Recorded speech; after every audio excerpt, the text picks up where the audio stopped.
오늘 주님께서 주신 말씀 요한복음 14장 27절로 평안을 너희에게 주노라 라는 제목으로 하나님의 말씀 함께 나누겠습니다. 이 시간 그 책 한 권 여러분들께 소개시켜드리면서 시작하고 싶습니다. 에너지 버스라고 하는 이 책이 있습니다. 활기와 그리고 긍정 에너지를 잃어버린 사람들을 위한 긍정적 사고, 그것을 심어주고 있는 이 책인데요. 이 책은 미국의 존 고든이라고 하는 그 기업의 리더십들을 컨설턴트로서 많은 도움을 주고 있는 저자에 의해서 이 책이 쓰여졌습니다. 이 에너지 버스라고 하는 책은 2007년도에 우리나라에 소개가 돼서 그 사람들이 읽기 시작을 했는데요. 1년 사이에 100쇄, 그러니까 초판을 하고 나서 100번 판을 새롭게 1년 안에 낼 정도로 많이 인기가 있었던 책입니다. 에너지 버스 이게 첫 번째 책인데 두 번째 책도 나온 것으로 제가 알고 있거든요. 제가 이 책은 신앙서적은 아니고 일반 한 회사원이 겪게 되는 여러 가지 삶에서의 그 불안함, 초조함, 그 가운데에 어떻게 희망을 잃어버리고 있는 이 상황 속에서 희망을 되찾고 다시금 삶의 활력을 얻을 수 있을까에 대한 것을 한 회사원의 이야기를 소설과 같이 써서 리더십 분야에 있는 이 저자가 10가지의 어떤 단계적인 해결법들을 제시하면서 그 이야기들을 풀어가고 있는 책입니다. 한 번쯤 읽어보시면 참 좋을 것 같다라는 생각이 드는데요. 오늘 이 책에 대한 이야기는 하지는 않겠습니다. 그러나 이 책에서 처음 시작하는 이 회사원의 이야기가 꼭 우리의 모습 가운데에서도 충분히 읽혀질 수 있는 그런 일들이 있어서 여러분들과 함께 이 책의 이야기 시작을 함께 나누고 싶은데요. 이 책은 어떤 한 회사원의 전쟁과 같은 그 월요일 아침 일과를 묘사하면서 이제 시작을 하고 있습니다. 이 주인공이 이제 출근을 막 앞두고 가정에서는 이미 전쟁이 시작된 겁니다. 아내는 늘 그랬듯이 늦장 부리는 아이들 먹을 것 챙기고 학교 보내기 위해서 입는 것 먹는 것 다 챙겨가지고 겨우 간신히 학교 보내고요. 당연히 이 가운데서 짜증 섞인 말이 안 나올 수가 없는 겁니다. 아침마다 짜증 섞인 말을 들으면서 이제 아침이 시작이 되는 것이죠. 아이들 다 두고 계시는 분들 공감 가리라 생각이 되어집니다. 주인공은 또 출근하려고 차 문을 열었는데 보니까 앞 타이어가 펑크가 나서 터져 있는 거예요. 아침에 긴급한 회의가 있어가지고 빨리 이 회사에 출근을 해야 되는데 결국에는 아내 차를 빌리려고 다시 집 안으로 들어갑니다. 그런데 아내도 말하기를 내가 하루 일정이 너무나 바빠가지고 자기도 차를 빌려주기가 지금 좀 힘들다는 것이죠. 결국에는 그분이 투덜거리면서 버스를 놓치지 않으려고 헐레벌떡 그 버스 정류장까지 뛰어가고 있는 모습도 드러나고 있습니다. 회사에서는 일주일 안에 새롭게 런칭을 하는 아주 커다란 프로젝트가 있는데 그 프로젝트에 대해서 프레젠테이션을 이분이 이끌고 있는 팀이 맡게 되었습니다. 그런데 이 팀원들이 잘 따라오지를 못하는 거예요. 단합도 안 되고 팀원들 모두 기력 또한 없습니다. 그리고 뭔가 회의를 하려고 하면 자꾸 싸움질만 하고요. 여튼이 본인이 리더를 맡은 팀장으로서 너무 기운이 빠지는 겁니다. 팀의 실적은 어쩔 수 없이 저조할 수밖에 없지요. 그래서 계속 팀의 실적들이 저조하니까 팀장으로서 스스로 책임을 지고 회사를 떠나야만 하는 그러한 분위기 속에 지금 들어가고 있는 중입니다. 그러니까 이런 상황 속에서 이분이 하루하루를 가슴 조이면서 회사를 다닐 수밖에 없는 거죠. 늘 항상 마음의 여유가 없이 불안하니까 가정에서도 잘 될 리가 없습니다. 집에서는 아이들에게 따뜻하게 대해주지를 못하고 아내와 정다운 대화 나누었던 그 이야기들, 그러한 정감 있는 함께 나누었던 관계들 다 옛날 일이 되어버렸습니다. 이런 긴장감이 계속 멈추지를 않고 해결이 되지 않은 채 길어지게 되니까 아이들에게는 따뜻하고 아내에게는 정감 있는 남편이 되어야 하는데 언제부턴가 그러한 정감 있는 말들, 아이들에게 따뜻하게 대해주는 그 모든 것들이 어색해지기 시작했습니다. 그러니까 아이들에게도 그렇고 아내에게도 그렇고 마음에 없는 말도 너무 쉽게 하게 되고요. 그리고 대화가 거칠어지고요. 그리고 관계의 모든 활력들을 다 잃어버렸습니다. 가정에서도 그렇고 회사에서도 그렇고요. 이런 희망이 없어 보이는 상황 속에서 이 회사원이 결국 그 회복하게 되는 과정을 이 에너지 버스라고 하는 책에서 소설처럼 그렇게 써내려가고 있습니다. 우리가 살고 있는 삶의 환경은 아까 소개했던 그 회사원의 이야기와는 분명히 다른 환경 속에서 우리는 살고 있습니다. 먼저 이분은 미국 사람이고요. 그 미국 회사를 다니고 있고, 그리고 우리는 또 신앙을 가지고 있는 우리만의 또한 삶의 자리 환경들이 있지 않습니까? 분명히 환경은 다를 겁니다. 그러나 그가 느끼고 있는 초조함, 긴장감, 그리고 여유가 없는 마음, 이 모든 것들은 우리들도 대부분 겪고 있는 공감 가는 이야기들일 수 있습니다. 그 감정, 정서는 분명히 공감 갈 겁니다. 많은 사람들에게 그렇게 공감이 가니까 한국에서도 그만큼 많이 팔린 거겠죠. 오늘 우리가 읽은 요한복음 이 본문 말씀에는 그 예수님께서 우리에게 평안을 주시겠다 이렇게 말씀하셨습니다. 그러나 우리의 현실 가운데에 그 예수님을 내 구주로 믿고 그리고 그 신앙을 가지고 살면서도 이 평안이라고 하는 것이 나의 삶 속에 실질적으로 다가오고 있지 않은 것 같아 보입니다. 아무리 신앙을 가져도 힘든 그 현실의 삶 속에서 이 책에 등장을 하는 그 회사원처럼 대부분 많은 분들이 마음 편할 날이 그렇게 없지요. 안 그렇습니까? 쉽게 말해서 여러분, 우리 다 먹고 살기 힘들지 않습니까? 치열하게 노력하고 치열하게 경쟁을 해도 잘 되지 않는 그 긴장감 도는 현실 속에서 정말 이 신앙이라고 하는 것이 정말 내 마음에 평안을 주고 이 신앙이라고 하는 것이, 믿음이라고 하는 것이 내 삶 속에서 안식을 지금 주고 있는가 한번 냉정하게 질문을 해보고 싶다는 말입니다. 예수님께서 평안을 주셨다, 평안을 주신다라고 말씀하시는데 어떻게 보면 이게 정말 사실인가? 의심 아닌 의심을 하기도 합니다. 그래서 그런지 우리는 이 긴장의 연속 속에서 계속되는 스트레스 때문인지 아무것도 아닌 일 가지고 쉽게 마음의 상처를 입습니다. 아무것도 아닌데. 그러니까 긴장이 계속되다 보니까 쉽게 상처받는 거예요. 너무 쉽게 화를 내기도 하고 말하는 것이 너무 쉽게 상처가 되고 또한 상처를 쉽게 주기도 합니다. 여러분, 온유함이라고 하는 이 성품도요, 결국에는 충분한 여유 속에서 나오는 것입니다. 삶이 급박하고 돌아가는데 온유할 수가 있습니까? 내가 살기 바빠 죽겠는데 그런 거 신경 쓸 일이 어디 있겠어요? 남을 배려할 수 있는 그런 시간과 여유가 어디 있습니까?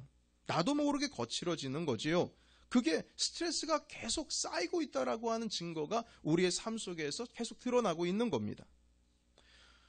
저는 미국보다 한국에서 들려오는 소식들을 제가 더 많이 접하고 있기 때문에 뉴스를 보시게 되면 한국에서 일어나고 있는 수많은 범죄들 보시게 되면요, 사실 별것도 아닌 것 가지고 범죄 일어나는 것들 참 많이 있습니다. 예를 들면 층간소음, 아파트와 아파트 사이에 층간소음이 심하다고 해서 아래층 사람이 위층 사람을 죽이는 일. 같은 그 집에서 사시는 분들이요. 여러분, 근데 층간소음, 제가 미국에 와보니까요, 한국에서의 층간소음은 아무것도 아니에요. 아시잖아요. 미국은 윗집 사람, 아랫집 사람 뭐 하는지 다 들려요. 심지어는 제가 미국에 오자마자 2층의 집에 들어가게 되었는데 제가 출퇴근 시간을 알더라고요, 아랫집 사람이. 아니, 목사님 새벽에 그렇게 일찍 나가세요? 아니, 어떻게 하셨어요? 다 아는 법이 있답니다. 제가 1층에 살아보니까 알겠어요. 2층에 사시는 분들 계단 내려오는 소리 다 들리고 위에서 뭔 일 하는지, 심지어는 뭐 해 먹는지, 무슨 일로 싸우는지도 다 알겠어요. 근데 한국은요, 아무것도 아닌 것 가지고 사람 죽인다니까요. 그러니까 이 스트레스가 엄청 쌓이는 거예요. 심지어는 집 근처에 있는 그 야생 고양이들, 그러니까 집 없는 고양이들, 그 고양이들에게 화풀이해요. 아니, 왜 그 정신이 있는지 모르겠어요. 그 고양이 먹이를 주는 데다가 약 풀고요. 그 사람들에게 있어서는 이게 왜 그런 일들이 계속 일어날까? 한국이요, 엄청 거칠어지고 있어요. 더 거칠어지고 있습니다. 이 모든 것을 볼 때에 국민 정서가 지금 망가지고 있는 거예요. 국민 전체 정서가 불안하고 있는 겁니다. 잘 모르시겠지만 한국의 20대, 30대 청년들이요 엄청 고생하고 있습니다. 아무리 일하고 아무리 공부해도 끝이 보이지 않고요. 희망이 보이지를 않아요. 결혼하는 숫자 줄어들고 있고요. 아이들 낳고자 하지를 않습니다. 의지적으로는 안 낳으려고 해요. 이유는 나면 그게 돈이니까요. 살아가는 게 돈이 없는데 결혼하면 돈이니까 결혼 안 하고, 그래서 혼밥이라고 아십니까? 혼자 밥 먹는 거, 그게 혼밥이랍니다. 그래서 식당들도요 개인 한 사람 한 사람이 먹을 수 있는 그런 칸으로서 혼자 먹어도 창피하지 않게 혼밥을 할 수 있게 그렇게 그런 식당들도 있다고 합니다. 물론 전 보지는 못했지만요. 여러분, 계속되는 스트레스를 안고 있으니까 그 극도의 긴장감 속에서 정서가 다 망가지고 있는 거예요. 그러니까 아무것도 아닌 것 가지고 심하게 상처 있고 아무것도 아닌 것 가지고 심하게 상처를 주고 쉽게 분노하고 거칠어지고 한다는 것입니다. 그런데 평안이요? 여러분, 평안이요? 예수님께서는 평안을 우리에게 주신다 하셨지 않습니까? 그러면 여러분, 교회 잘 다니고 있는 나에게 그 평안이 있습니까? 여러분, 한번 냉정하게 물어봤으면 좋겠어요. 정말 평안하십니까? 정말 안녕하십니까? 정말 이 급박한 이민사회 속에서 평안함으로 살아가고 계십니까? 예수님께서 주시겠다고 하는 그 평안이라고 하는 선물은요, 단번에 우리 안에 있는 불안감을 단번에 바꿔치게 할 수 있을 만한 뭔가 손에 잡히는 건 아닙니다. 여러분, 예수님께서 주시겠다라고 하는 그 평안이 내 불안함이라고 하는 심장을 도려내고 평안함이라고 하는 그 심장을 갖다 붙여가지고 새로 장착해야 하는, 그 이식할 수 있는 듯한 그런 게 아니라는 겁니다. 내 주머니에 있는 지갑 가운데 있어서 1달러 빼가지고 주님께서 주시는 100달러 이렇게 교체한 듯이 뺐다가 교체하고 이런 평안이 아니라는 겁니다. 여러분, 예를 들면 다윗이 쓴 시편 23편을 보시면요, 여호와는 나의 목자시니 내가 부족함이 없으리로다. 그가 나를 푸른 풀밭에 누이시며 쉴만한 물가로 인도하신도다. 내가 사망의 음침한 골짜기를 다닐지라도 해를 두려워하지 않을 것은 주의 지팡이와 막대기가 나를 안위하시나이다. 주께서 내 원수의 목전에서 상을 베풀어 주시고 내 머리에 기름을 부으시니 내 잔이 넘치나이다. 내 평생에 주의 선하심과 인자하심이 정녕 나를 따르리니 내가 여호와의 집에 영원히 거하리로다. 여러분, 이 시편 23편 보시면요, 다윗이 지금 사망의 음침한 골짜기를 지나가고 있어요. 그런데 그런 상황 속에서 여호와는 내 목자시니 내가 부족함이 없고 나를 풀밭으로 인도하시며 나를 보호하신다, 이렇게 고백을 하고 있습니다. 그런데 사실은, 현실은 사망의 음침한 골짜기를 지금 지나가고 있거든요. 그러니까 현실은 음침한 골짜기이고 그의 마음은 푸른 풀밭입니다. 여러분, 우리가 이 시편 23편을요 집중하지 않고 읽으면 꼭 다윗이 세상 편하게 있는 건 줄 알아요. 그렇게 우리는 착각합니다. 그러나 결코 현실은 편할 수가 없는 현실이죠. 현실이 그렇습니다. 엄청 불안할 수밖에 없어요. 사망의 음침한 골짜기를 지나가고 있는 그 현실은 사실이거든요. 여러분, 그 속에서 어떻게 마음이 평안할 수가 있겠습니까? 여러분, 시편 23편을 제외한 다윗의 나머지 시편들을 보시게 되면 다윗이 어려움에 처할 때마다 그 극도로 불안한 모습들이 시편 곳곳에 스며 있습니다. 그럼에도 불구하고 다윗 시편 23편을 보시게 되면 그 안에 평안으로 가득 차 있는 것처럼 보이는데 원래 현실은 엄청나게 불안한 겁니다. 그런데 그럼에도 불구하고 하나님을 끝까지 의지하고 주님 붙들려고 하는 의지가, 그 다윗의 의지를 시편 23편에서 발견해야 된다라고 하는 것이죠. 다윗이 지금 푸른 풀밭에 있는 것처럼 느끼고 있는 그 평안이라고 하는 것은 아까도 말씀드렸듯이 100% 하나님께서 주신 평안이라고 하는 어떤 손에 쥐어지는 선물이 내게 딱 들어와 가지고 내 불안이라고 하는 것을 버려버리고 주님께서 내 심장을 이식해 주는 것과 같이 그런 불안한 마음을 평안으로서 바꿔치게 하는 모습으로 지금 말씀하고 있는 게 아닙니다. 바꿔치는 게 아니에요. 내 불안한 심장 도려내고 평안이라고 하는 심장을 붙이는 것을 지금 시편 23편에서 그리는 게 아닙니다. 현실은, 다윗의 현실은 불안한 가운데 있다 할지라도 시편 23편을 잘 읽어보시면요, 끝내 하나님을 의지하려고 발버둥치고 있는 그 다윗의 모습을 보게 되는 겁니다. 그냥 순식간에 바꿔치게 하는 게 아니에요. 얼마나 주님을 의지하고 따랐으면, 얼마나 주님을 갈급했으면, 사망의 음침한 골짜기를 다닐지라도 주님의 지팡이와 막대기가 나를 안위하신다라고 하는 그 믿음을 붙들고 나아가기 위해서 발버둥 치고 있는 지금 다윗의 모습을 보게 되는 겁니다. 이렇게 말씀합니다. 주께서 내 원수의 목전에서 나에게 사랑을 차려주시고 기름을 내 머리에 부으셨으니 내 잔이 넘치나이다. 여러분 한번 상상해 보십시오. 원수가 내 앞에 다가오기까지 얼마나 불안했겠어요. 안 그렇습니까? 주의 선하심과 인자하심이 정녕 나를 따르리니 내가 여호와의 집에 영원히 거하리로다 고백을 하고 있는데요. 주님의 선하심이 불안에 떨고 있는 나에게 오기까지, 나에게 도달하기까지 얼마나 인내하면서 기다렸겠습니까? 여러분, 그래서 이 시편 23편의 고백이요, 현실이 너무 편해가지고 그냥 푸른 불밭에 배 깔고 누워있는 어린 양처럼 너무 편하니까 그런 편안함 속에서 나온 시편이 아니고요. 이 시편 23편은요.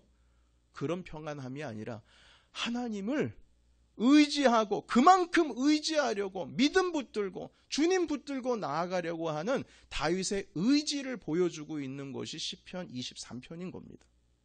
현실이 편해가지고 그런 시가 나온 게 아니라는 거죠. 여러분 그래서 다윗은요. 하나님을 의지한 만큼 평안한 겁니다. 하나님 의지하지를 못하면 그 사망의 골짜기가 푸른 풀밭이 될 수가 없지요. 하나님을 의지했으니까 사망의 음침한 골짜기가 푸른 풀밭이 된 겁니다. 10년 가운데 내가 그 길을 걷는다고 할지라도 내 마음, 주님의 지팡이와 막대가 나를 안위하시기 때문에 내 마음은 푸른 풀밭이라는 거죠. 왜냐? 주님을 그만큼 의지했으니까요. 다윗은요 100% 하나님 의지하려고 하는 겁니다. 의지한 만큼 평온한 거예요. 그런 의지가 시편 23편에 담겨 있는 것입니다. 하나님을 의지하려고 하는 그 견고한 믿음이 있으니까 다윗의 마음이 푸른 풀밭에 있는 어린 양과 같은 그 온유한 마음을 가질 수 있게 된 것입니다. 여러분 아무리 예수님께서 평안을 우리에게 주신다고 할지라도요. 내가 예수님을 의지한 만큼 평안한 것이지 의지하지 않으면 여전히 뭐합니까? 불안한 겁니다. 의지하지 않으면 여전히 불안한 거예요. 왜냐하면 현실이 불안한 게 사실이니까요. 예수님을 의지한 만큼 예수님의 그 평안이 내 것이 되는데 그런데 사람들은 예수님을 의지하기보다는 그 반대의 마음을 자꾸 가지려고 하는 경향성이 있습니다. 평안을 주시는 예수님을 의지하는 것보다는 불안한 마음을 가지고 있는 것이 더 친숙합니다. 예수님을 바라보는 것보다 문제를 바라보는 게 더 편해요. 더 익숙해요. 문제 바라보는 게. 사실 예수님을 바라보는 것보다 문제를 더 집중하는 거 여러분 이게 더 쉽지 않습니까? 이상합니다. 그게 더 쉬워요. 걱정을 버리는 것보다 걱정하는 게 더 쉬워요. 제가 이상한 말 하고 있습니까, 여러분? 걱정하는 게 더 쉬워요. 여러분 그러니까 교회 생활을 하고 신앙 생활을 한다 해도 늘 불안함 가운데 사는 이유, 걱정을 떨어버리지 못하는 이유, 걱정 가운데 사로잡히는 게 익숙하니까 그렇게 살아가는 겁니다. 아무리 예수님 믿어도 예수님을 믿는다고는 하지만 우리의 의지가 그분 아버지, 그분 앞에 그분을 붙들려고 하는 의지를 갖는 것보다 걱정 속에 사는 것이 너무 더 익숙하다니까요. 어떤 성경 공부 모임에서 있었던 일이라고 합니다. 그 성경 공부 모임에서 걱정을 벗어버리고 하나님을 의지하는 믿음 훈련에 대해서 공부를 했다고 해요. 그런데 그날 성경 공부가 끝나고 나서 목사님이 거기에 모여 계신 집사님, 권사님들께 숙제를 내주셨다고 합니다.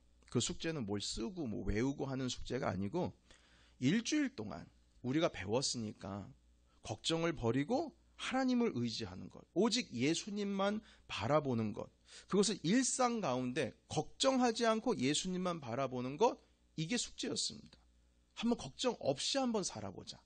걱정하지 않고 예수님만 바라보면서 우리 일주일을 한번 보내보자. 그리고 다음 주에 모였을 때 어떤 일이 일어났는지를 우리 함께 나눴으면 좋겠다. 이렇게 숙제를 내주고 헤어졌습니다. 자, 그리고 일주일이 지나게 되어서 목사님이 다시 그분들을 만나게 되었지요. 그리고 성경 공부 시간에 바로 그 전 한 주 동안에 어떤 일이 있었는지 숙제 검사를 하게 되었습니다. 그러자 한 성도가 이렇게 말하는 겁니다. 목사님, 걱정 안 하며 살려고 하니까요. 너무 힘들어요.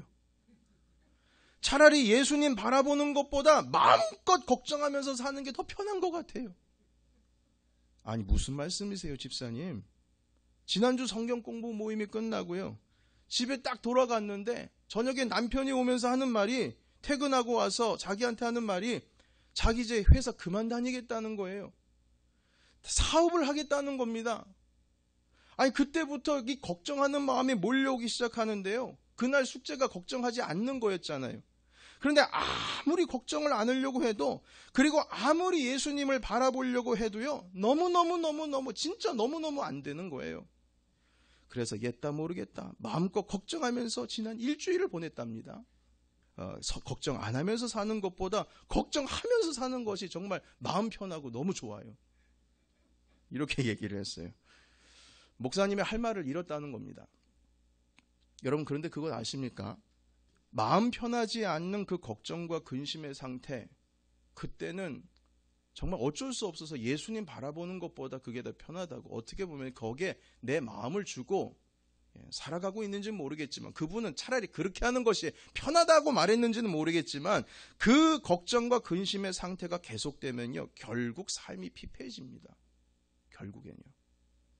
마음이 편안하지 않으니까, 불안하니까, 조급하니까, 늘 스트레스가 쌓여 있으니까, 평안하지를 않으니까, 별것도 아닌 일에 말 한마디에 상처 있고, 아무것도 아닌 일에 부정적인 마음을 가지게 되고, 오늘도 나는 누군가를 비난하고, 오늘도 내 가족에게 내가 상처를 주고, 그리고 서로 사랑해야 할 사람들, 사랑해야 할 가족들, 사랑해야 할 영적인 가족들, 성도들 다 멀리 하려고 하고요. 여러분, 이런 일들이 왜 일어납니까? 우리 마음속에 예수님께서 주시는 그 평강이라고 하는 것을 소유하지 못하기 때문에 그러는 겁니다. 만족이 없고 마음이 편하지 않은 삶에서 내가 스스로 그것을 빨리 빠져나와야 하는데, 그러한 삶이 너무나도 익숙하다가 보니까 예수님 바라보는 날보다 걱정 근심하면서 사는 날이 더 많은 거예요. 그러다 보니까 습관처럼 내 삶을 그렇게 쥐어짜고 놓지를 않는 겁니다. 그러다 보니 사람에 대한 관대함, 언제부터 그 관대함이 사라져 버렸어요. 온유함도 없어지고, 이해심도 없어지고, 사랑도 없어지고, 그 빈자리에 불안, 걱정, 분노, 긴장감, 내 삶을 다 집어삼키고 있는 겁니다. 다시 말해서요, 예수님께서 평안을 주신다고 할지라도 그걸 받아 먹을 여유가 없는 겁니다. 받아 먹을 여유가 없어요. 한 제자가 자기의 지혜로운 그 스승님께 물었다고 합니다. 이렇게 물었어요. 스승님, 제 안에는요, 마치 두 마리의 개가 막 서로 싸우고 있는 것 같아요. 한 마리는 매사에 긍정적이고 사랑스럽고 온유하고 이런데, 그 나머지 한 마리는 아주 싸납고 성질이 나쁘고 매사에 부정적인 놈입니다. 이 두 마리가 항상 제 마음속에서 막 싸우고 있습니다. 도대체 이 둘 중에 도대체 어떤 녀석이 이기는 걸까요? 도대체 어떤 녀석이 이기게 될까요? 질문을 하자 그 스승이 아주 깊은 생각에 잠겼습니다. 오랜 침묵 끝에 아주 짧은 한마디 대답을 건넸지요. 뭐라고 말씀하셨냐면, 네가 먹이를 자주 주는 놈이 이기겠지. 여러분, 우리 안에 두 가지 의지가 서로 싸웁니다. 하나는 나를 도우시는 예수님을 바라보고자 하는 그 의지, 그리고 나머지 하나는 내 마음 편치 않아서 너무 쉽게 걱정과 염려에 마음을 빼앗겨버리는, 활력 없는, 기운 빠진, 그 생명력 없는, 거기에 내 마음을 던지려고 하는, 그러려고 하는 의지, 이 두 개가 서로 우리 안에서 싸우고 있어요. 아무리 예수님께서 우리에게 평안을 주신다고 할지라도 그걸 받아 먹어야 그게 내 것이 되는 것 아니겠습니까? 받아 먹지를 못하는데 어떻게 그것이 내 것일 수가 있어요? 그러니까 예수님을 내가 의지한 것만큼 그 예수님께서 주시겠다고 하신 평안이 그것이 다 내 것이 되는 거예요. 예수님을요, 40% 의지하면 40%의 어치의 평안만 얻게 되는 거예요. 나머지 60%, 70%, 80% 내 편치 않는 현실에 내 마음을 자꾸 거기에 두게 되면요, 결국 주님께서 주신 평안은 40%, 30%, 20% 낮아지는 거예요. 주님은 100%를 우리에게 주시고자 하시지만 우리가 받아먹지를 못하는 걸 어떻게 합니까? 내 마음이 주님 안에 머문 만큼 그 평안이 내 것이 됩니다. 요한복음 말씀에 이렇게 말씀하셨습니다.